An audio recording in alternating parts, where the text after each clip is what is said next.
Luchando por la justicia. Tu asesor legal en radio.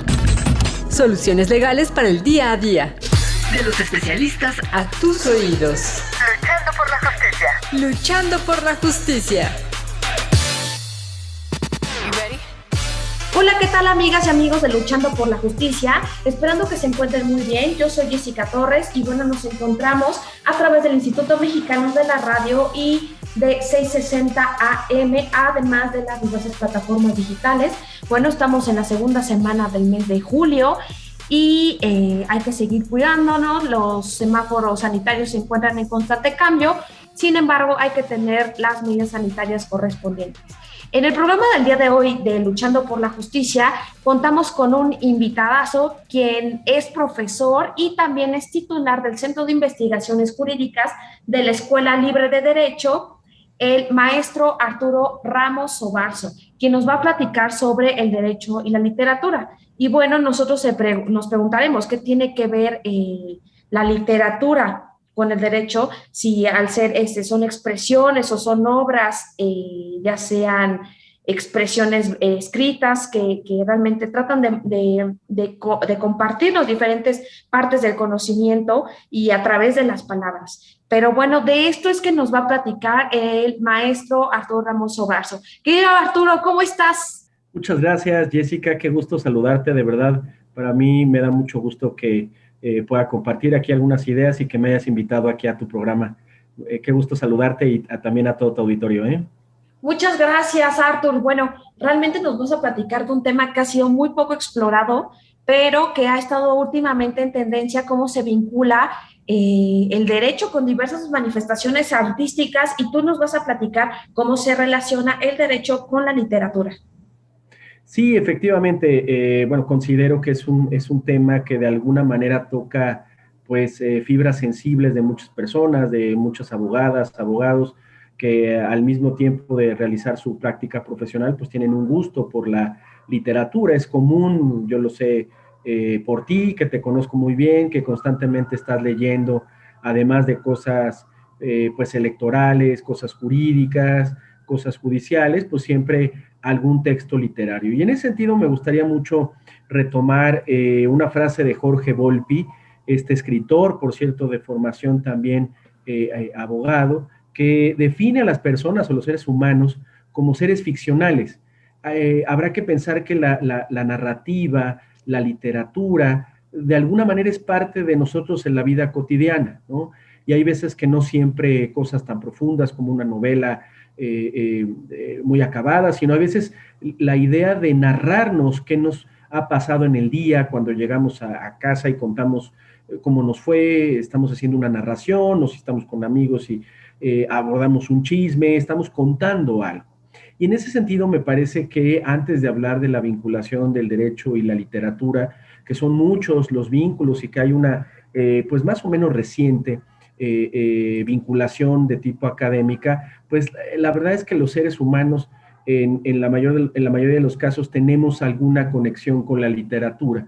En ese sentido, desde la vida cotidiana, cuando queremos que nos cuenten algo, y si ya estamos un poco adentrándonos al ámbito de cómo se relaciona el derecho y la literatura, habrá que decir que, por ejemplo, pues bueno, en los casos judiciales, ya sea los diferentes operadores jurídicos, ya sea un abogado postulante, un litigante, un consultor o alguien que trabaja en la judicatura o en la administración pública, siempre partimos de que hay un caso particular y hay una narrativa y hay alguien que cuenta su historia. Si alguien trabaja en el Poder Judicial, entenderá que cuando alguien acude al órgano jurisdiccional, contará una historia, contará justamente que le pasó algo, que hay una afectación a los derechos y que justamente ahí empieza un caso, como lo entendemos.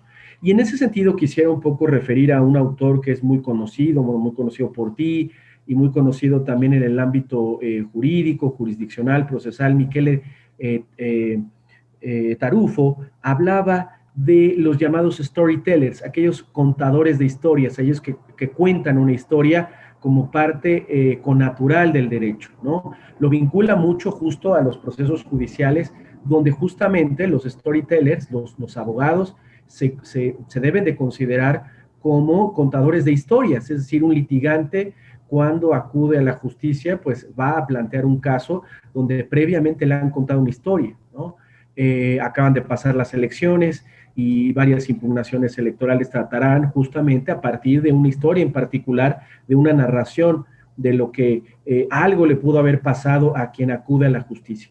Y en ese sentido me parece que es muy importante señalar que el derecho y la literatura tiene una tradición reciente, sobre todo en Estados Unidos, pero que también de una u otra forma ha tenido relevancia en México, si bien no es, como bien decías, tan prolija la literatura, sí hay muchas personas quienes les gusta el derecho y les gusta al mismo tiempo la literatura, ¿no? Justamente decía de este autor muy conocido, bueno, en la Corte, en el Tribunal Electoral, en general en el Poder Judicial, sobre todo desde la perspectiva probatoria, ¿no? Y vemos casos, algunos casos de la Corte, por ejemplo, el caso Florence Cassés, donde aquel proyecto inicial que presentara el ministro Saldívar, pues de alguna manera trataba, antes del formato tradicional de sentencia, contaba una historia y abordaba el tema justo de toda esta historia del montaje que se realizó para la detención o en paralelo o posterior a la detención de Florence Cassés y de Vallarta, ¿no? Es decir, ahí hace un hincapié de una narrativa, de una serie de hechos que se vuelven relevantes. Ahí vemos cómo hay una aplicación clara de la narración en esta perspectiva de Michele Tarufo para vincular al derecho y de cómo justamente una historia bien contada, una narración de determinados hechos ayuda enormemente, se vuelve fundamental. En ese sentido, desde una visión más académica, más academicista, si se quiere, me parece que podemos ver dos aspectos fundamentales. Por supuesto, destacando que son disciplinas distintas, que la literatura en términos generales lo que busca es crear una obra artística, una obra literaria a partir de las palabras, y el derecho, pues es difícil definirlo aquí en estos momentos, pero es una disciplina que busca establecer determinadas consecuencias a partir de determinados hechos que son previstos en la norma, en la jurisprudencia, y trae consecuencias jurídicas. Por supuesto. Aquí justamente, perdóname que te interrumpa, justamente aquí estabas abordando como casos que acontecen en el día a día y que son, vaya, acontecimientos que son de conocimiento público, y hablaba sobre la literalidad, ¿no? Sobre la veracidad con que se debe de abordar estos casos. Pero todo eso es parte de la literatura, es decir, que se deban de abordar los casos que ocurren en el derecho, en el día a día, desde una perspectiva de veracidad y de literalidad del lenguaje, o solamente, o puede variar por cuestiones literarias. Sí, no, habrá que decir, y es muy bueno que lo apuntes, Jessy, efectivamente son disciplinas distintas, pero que me parece que tienen, como otras disciplinas que podemos reflexionar, ciertos vasos comunicantes, ciertas maneras de entender y que pueden aprovecharse de uno y otro lado. Por ejemplo, pienso que en uno de los puntos que más frecuentemente se ha vinculado el derecho a la literatura es justamente a partir de la noción de la interpretación.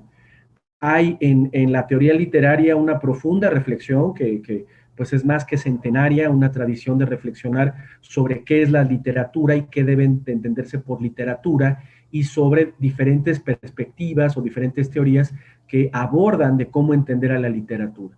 Y me parece que ahí empieza a haber vasos comunicantes muy interesantes y creo que nos puede abrir el panorama, y creo que puede ser de enorme utilidad en el derecho. Por ejemplo, pienso que un tema común, tanto en la literatura, en la teoría literaria propiamente, y en el derecho, es la idea de la interpretación.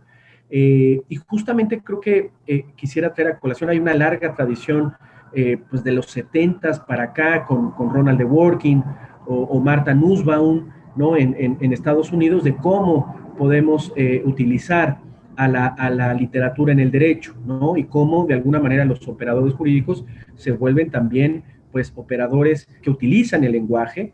Y en ese sentido a mí me parece que una pues obra un poco olvidada es la de Umberto Eco, en el sentido de cómo evitar la llamada sobreinterpretación.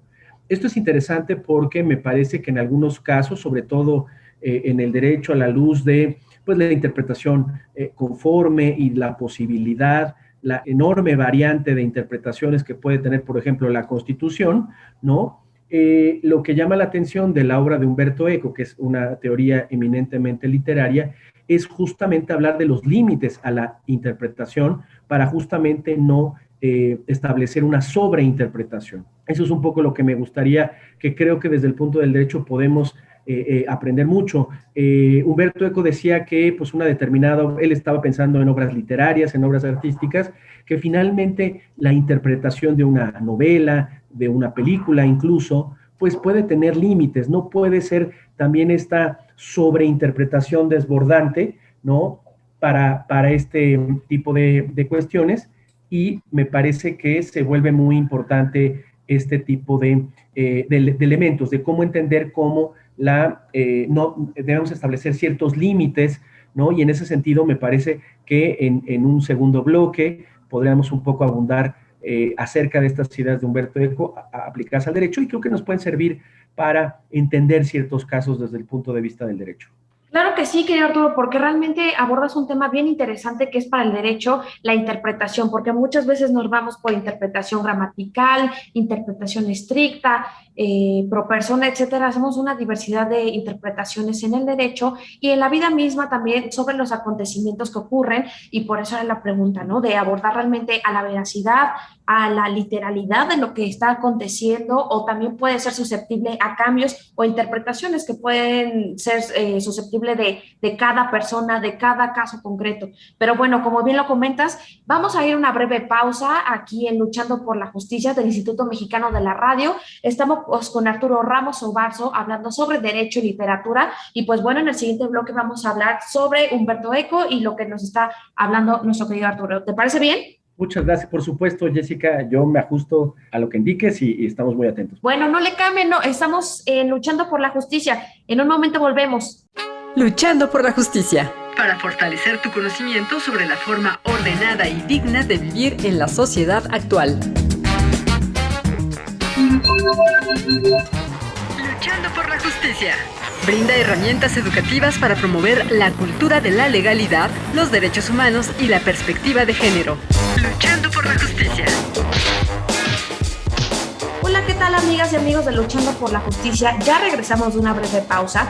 Estamos en la 660 del Instituto Mexicano de la Radio y también a través de las diversas plataformas digitales del Instituto Mexicano de la Radio. Y bueno, antes de comenzar este bloque, estamos platicando con el maestro Arturo Ramos Ovarzo, quien es titular del Centro de Investigaciones Jurídicas de la Escuela Libre de Derecho, y nos estaba platicando sobre la relación del derecho y la literatura.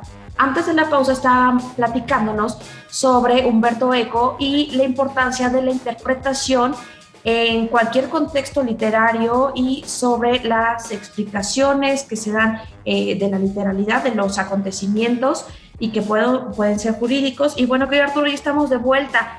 ¿Cómo ves este tema de las expresiones que deben ser interpretadas conforme a lo acontecido? ¿Cómo se deben delimitar? ¿Cómo opera este mecanismo? Exactamente, querida Jessie.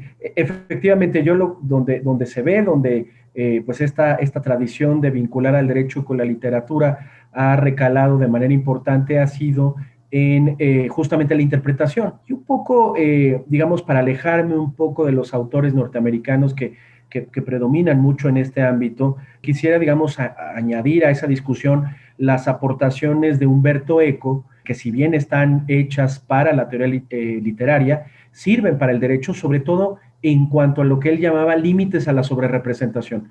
Él criticaba justamente a toda la tradición norteamericana de crítica literaria al decir que una obra de teatro podía tener 1000 interpretaciones. Y en ese sentido, un poco a partir de algo que tú conoces muy bien, de la deconstrucción, de esta visión de Derrida, él se manifestaba en contra de ello, porque decía, un autor y una determinada obra literaria, así como un texto jurídico, ¿no? Ese es el paralelismo que quiero hacer, pues tiene ciertos límites, ciertos objetivos y ciertos contextos que no puede sobrevalarse. Por supuesto, esto no es una visión conservadora, sino evidentemente un texto constitucional, por ejemplo, puede evolucionar. Pienso en el tema del matrimonio entre personas del mismo sexo, ¿no? A lo mejor hay constituciones que dicen que el matrimonio es entre un hombre y una mujer y que la interpretación ha permitido evolucionar, pero pienso en aquellos otros casos, ¿no? Un poco para vincularlo al derecho, donde una norma constitucional establece que, por ejemplo, la pérdida del registro se pierde si no alcanza un partido político el 3% de la votación, o que hay un determinado término para un cargo de elección popular o para algún cargo como puede ser la presidencia de la Corte. Es decir, son normas muy claras donde no puede o es difícil que quepa otra interpretación distinta a esa. Y es justo un poco, me parece, donde esta visión de Humberto Eco puede ser de utilidad en el derecho, establecer en determinados casos. Por supuesto, Humberto Eco no decía que pudiera haber más de una interpretación de una obra literaria, como lo puede haber también en el derecho, pero que esto también no puede ser infinita y no puede ser tan abismal y desordenada. Y un poco ya para ir cerrando esta idea, lo que él decía es que había que partir de dos elementos fundamentales, que resulta un poco algo como muy obvio, pero es de mucha utilidad a partir de la visión de Humberto Eco, es partir del texto. Es decir, una primera aproximación es justamente el texto. Esto, digamos, de alguna manera nos acerca a la tradición jurídica del formalismo, del positivismo jurídico, ¿no? Es decir, qué es lo que dice el texto, y que en un momento dado, ¿no?, también complementa cuál fue la intención del autor, cuál fue, que esto podemos hacer el paralelismo en el derecho, cuál fue la intención del legislador o la intención del intérprete de una determinada norma. Me parece que estos dos elementos, tanto el texto como tal y las finalidades para la cual fue establecido una determinada regla o un determinado texto, ¿no?, justamente me parece que pueden dar cierta brújula, ¿no?, para no tener interpretaciones exorbitantes o que puedan contravenir justamente lo que se quiso regular y establecer. Una cosa distinta es interpretar a partir de algo que la propia norma, ya sea constitucional o legal, no permite o no prevé propiamente, que, digamos, ir en contra de esa idea. Me parece que eso, si tuviéramos más tiempo, podríamos un poco profundizar. Y otra cosa que me gustaría hablar del vínculo entre la literatura y el derecho es justamente a partir de una visión pedagógica. Me parece que el derecho, desde una visión más bien de enseñanza, de pedagogía, podría utilizar eventualmente textos literarios para abordar algunos temas. Así como existe ya una cierta tradición en México de entender determinados temas jurídicos a partir del cine, no sé, alguna película que aborda el juicio o determinadas reglas procesales, pensemos en La raíz del miedo, por ejemplo, también pensar que determinadas obras literarias pueden servirnos para entender el derecho. Y a propósito de que pues acaban de pasar las elecciones, pues entender que hay obras literarias que nos hacen un poco imaginar un poco o entender, aproximarnos al fenómeno de las campañas electorales. Pienso en varias novelas como aquella muy interesante de Philip Roth, que es La conjura contra América, que presenta a un candidato, Charles Lindbergh, que gana una elección a Roosevelt, ¿no? Esto hacia la década finales de los 30 y principios de los 40, y que, digamos, es un candidato que simpatiza con el nazismo, ¿no? Hay algunos elementos del aviador que todos conocemos, Carlos Augusto Lindbergh, que simpatizaba con Hitler, y un poco la novela de Philip Roth trata de presentar una historia alternativa de qué pasaría si este candidato ganara unas elecciones y eventualmente Estados Unidos no entrara a la guerra, ¿no? Hay una historia alternativa de Philip K. Dick que justamente El hombre del castillo, ¿no?, y que hay una serie también muy interesante, presenta la historia qué pasaría si los nazis hubieran ganado la Segunda Guerra Mundial, ¿no? Y en ese sentido creo que la literatura puede ayudar al derecho a entender determinadas maneras de cómo puede, en este caso, hablando de elecciones, cómo pueden explicarse determinadas figuras o determinadas circunstancias y poder recrear en lo imaginativo algún tema en particular. Podemos hablar desde lo de la justicia, de la riqueza y perder todo el patrimonio, pero en este caso de las elecciones pienso también, se me viene a la mente, pues qué pasaría, por ejemplo, a partir de la novela La silla del águila, que aborda el tema de que, pues, qué pasa si un presidente mexicano en funciones pierde la vida y cómo vendría o cómo se daría paso a, pues, una elección extraordinaria y convocar a elecciones y cómo se daría esa lucha por el poder, ¿no? Me parece que eso, pues, de alguna manera nos ayuda a recrear, ojalá esto, por supuesto, no pase, ¿no? En ningún momento, pero a entender, por ejemplo, la figura de la suplencia presidencial, algo que también fue recientemente reformado y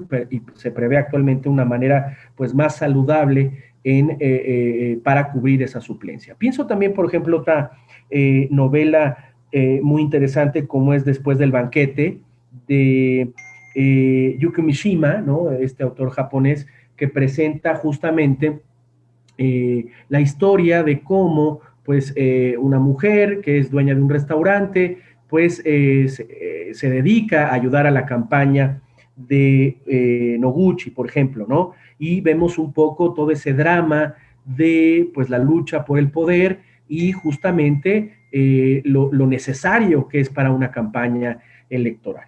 Pienso también, por ejemplo, en otras novelas muy importantes como Ensayos sobre la lucidez de Saramago, donde justamente presenta la historia de que gana el voto en blanco. Es decir, son muchos los temas, muchas las historias, pero que nos pueden ayudar a entender justamente determinadas figuras jurídicas o determinados aspectos procesales. Pienso, por ejemplo, también en un autor que en lo personal me gusta muchísimo, que es Franz Kafka, y tanto el proceso como el castillo pueden ayudar a entender un poco lo absurdo que a veces pueden ser los trámites o el acceso a la justicia, o por qué nuestros juicios, por ejemplo, pueden tardar tantísimo, y tenemos un gran problema, por ejemplo, en México, de cuántos sentenciados pues no pueden tener, cuántas personas sujetas a un proceso penal no pueden tener una sentencia absolutoria o condenatoria y que llevan años, ¿no?, en un proceso penal y que no termina. Se vuelve una cuestión como justamente la revela una novela como El proceso, como El castillo, que justamente no permiten entender un modelo que raya en lo absurdo, por ejemplo, ¿no? O aquel cuento de Cortázar de La autopista del sur, que habla de justamente que un montón de personas se quedan atoradas en el tráfico, varadas, y que pasa el tiempo y no pueden llegar a su destino, ¿no? Me parece que esta idea del absurdo, ¿no?, llevada al derecho, pues nos puede ayudar a ejemplificar o ver determinadas situaciones que se vuelven indeseadas, ¿no?, y que hay jurisprudencia y que hay principios, hay elementos del derecho que ayudarían a entender que eso, pues, no es saludable para un sistema jurídico, ¿no?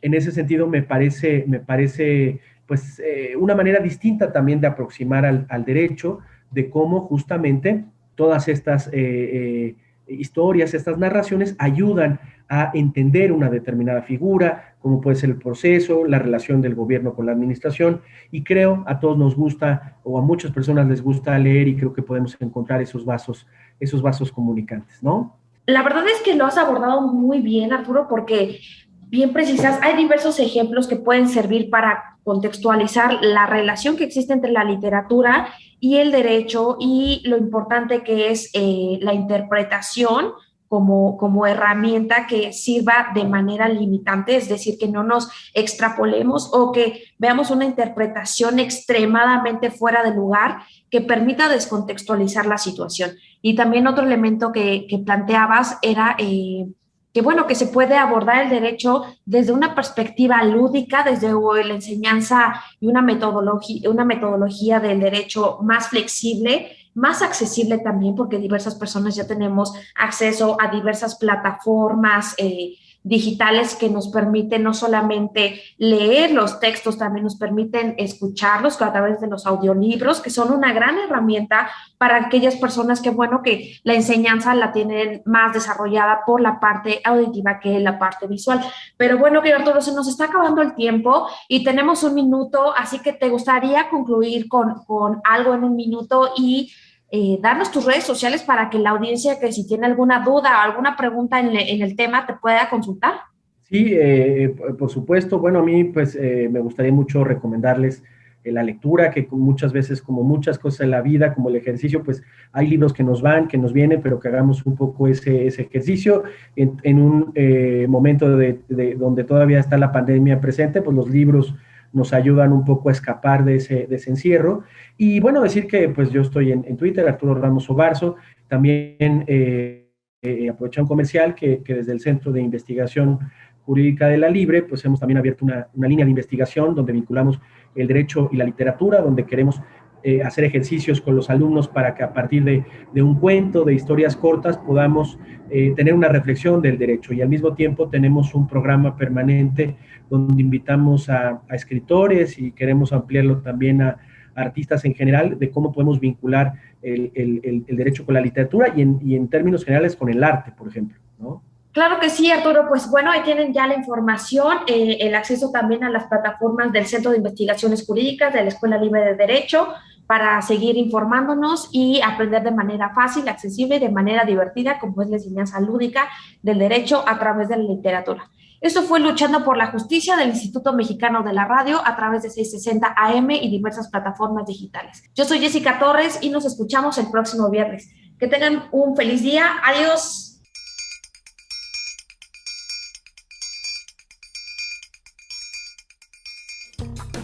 Umberto Eco, italiano, autor de más de 56 ensayos. Escribió artículos en las áreas de semiótica, lingüística, estética y moralidad. Entre sus obras destaca El péndulo de Foucault, Apocalípticos e integrados, El cementerio de Praga y El nombre de la rosa. Luchando por la justicia, promueve el pensamiento de respeto a los derechos humanos y que las diferencias individuales no sean argumento para justificar la desigualdad, el maltrato o la discriminación. Luchando por la justicia. Luchando por la justicia.